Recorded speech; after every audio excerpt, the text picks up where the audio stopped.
2027 में समाजवादी पार्टी का बुरिया बिस्तर बंधने वाला है। बीजेपी से बहुत होशियार रहो, बहुत सावधान रहो।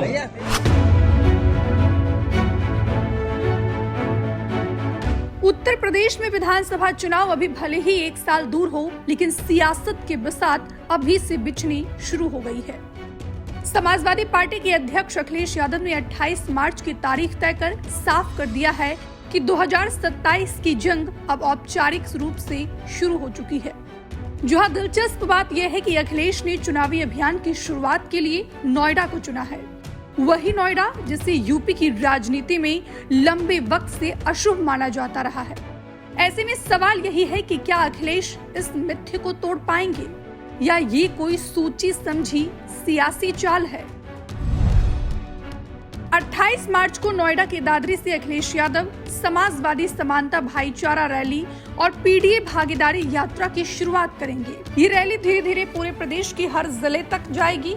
नोएडा और पश्चिमी यूपी वो इलाका है जहां 2022 में बीजेपी ने क्लीन स्वीप किया था और समाजवादी पार्टी को एक भी सीट नहीं मिली थी। अखिलेश अब इसी कमजोर कड़ी को अपनी सबसे बड़ी ताकत बनाने की रणनीति पर काम कर रहे हैं। अखिलेश यादव का फोकस साफ है, पिछड़ा, दलित और अल्पसंख्यक यानी कि पीडीए।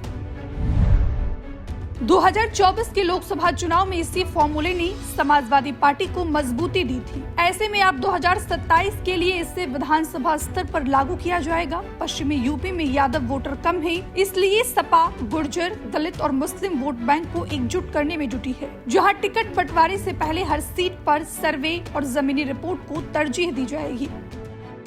हालांकि यूपी की राजनीति में लंबे समय से ये मान्यता रही है कि जो मुख्यमंत्री नोएडा जाता है उसकी सत्ता चली जाती है।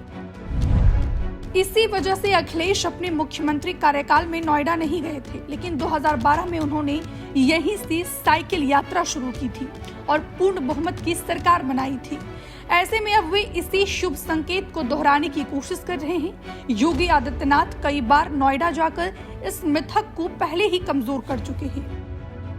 इसके अलावा अखिलेश यादव के सामने कई बड़ी चुनौतियां भी है और वो चुनौती है योगी आदित्यनाथ की सरकार। बीते 9 वर्षों में बीजेपी ने कानून व्यवस्था, हिंदुत्व और बड़े इंफ्रास्ट्रक्चर प्रोजेक्ट्स को अपनी राजनीतिक पहचान बना लिया है। डबल इंजन सरकार का नैरेटिव और संगठित कैडर सपा के लिए सीधी दीवार बनकर खड़ा है।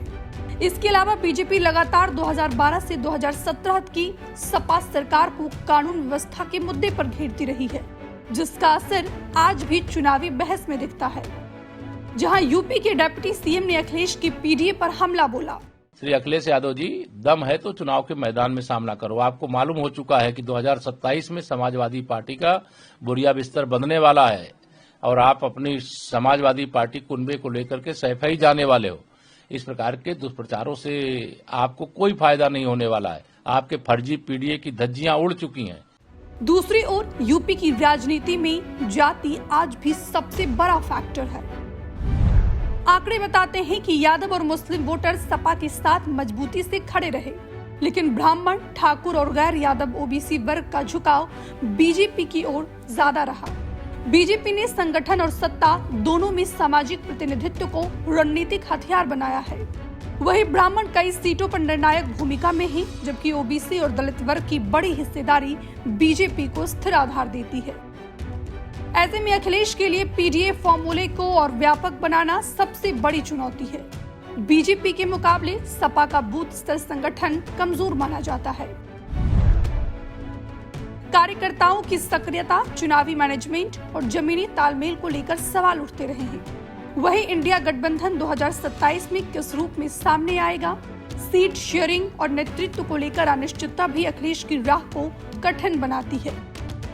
इसी बीच बसपा सुप्रीमो मायावती भी पूरी तरह एक्टिव हो चुकी है।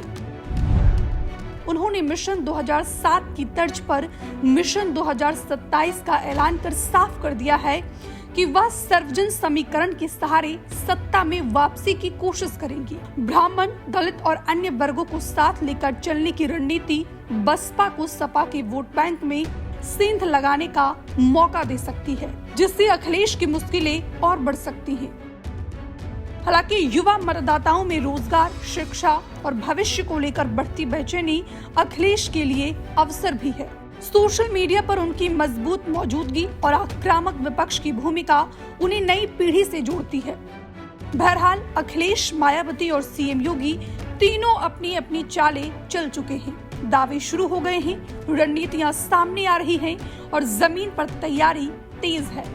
नोएडा से उठी ये सियासी चिंगारी 2027 तक कितनी बड़ी आग बनती है, ये तो वक्त बताएगा। लेकिन यहाँ सवाल सिर्फ ये है कि क्या अखिलेश इन सियासी बाधाओं को पार कर पाएंगे या योगी सरकार एक बार फिर सत्ता का परचम लहराएगी। Bureau report, Punjab Kesari TV.